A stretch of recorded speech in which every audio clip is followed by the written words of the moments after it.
Hello friends, आजचा Sunday special menu आहे मटनची भाजी. त्यासाठी मटन घेतलं आहे, कुकरमध्ये ऑइल घ्यायचं आहे, त्यात जिरा ॲड करायचं आहे, त्यानंतर तेजपान, बारीक चिरलेला कांदा फ्राय करायचं आहे व्यवस्थित.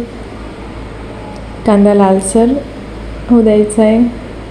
कांदा लालसर झाल्यानंतर त्यात आपण हळद ॲड करायची आहे, अर्धा चमचा लाल मसाला, अर्धा चमचा धनेपूड मिक्स करायचं आहे. त्यानंतर मटण ॲड करायचं आहे, मिक्स करायचं व्यवस्थित. तेल सुटू द्यायचं आहे मटणला छान असं. बारीक चिरलेली कोथिंबीर, चवीनुसार मीठ, पाणी ॲड करायचं आहे. प्रमाणानुसार पाणी घेऊ शकता तुम्ही. इथे कुकरच्या 4-5 शिट्ट्या करून वाटण काढण्यासाठी कांदा खोबरं भाजून घेतले, टोमॅटो, आलं लसूण, गरम मसाले मिक्सरमधून बारीक वाटण करायचं आहे. तोपर्यंत मटण छान असं शिजलं आहे आपलं. भाजी करण्यासाठी पॅनमध्ये ऑइल घ्यायचं आहे. ऑइल गरम झाल्यावर त्यात जिरं, मोहरी, हिंग, तेजपान, वाटण काढलेलं ॲड करू शकता. वाटण व्यवस्थित मिक्स करायचं आहे.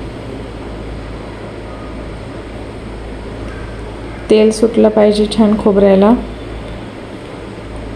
त्यानंतर आपण त्यात मसाले ॲड करायचे. हळद, काळा मसाला, लाल मसाला, धने पावडर, एव्हरेस्टचा चिकन मसाला घेतला आहे इथे मी. मसाले मिक्स करायचे व्यवस्थित. त्यानंतर पाणी ॲड करायचं आहे.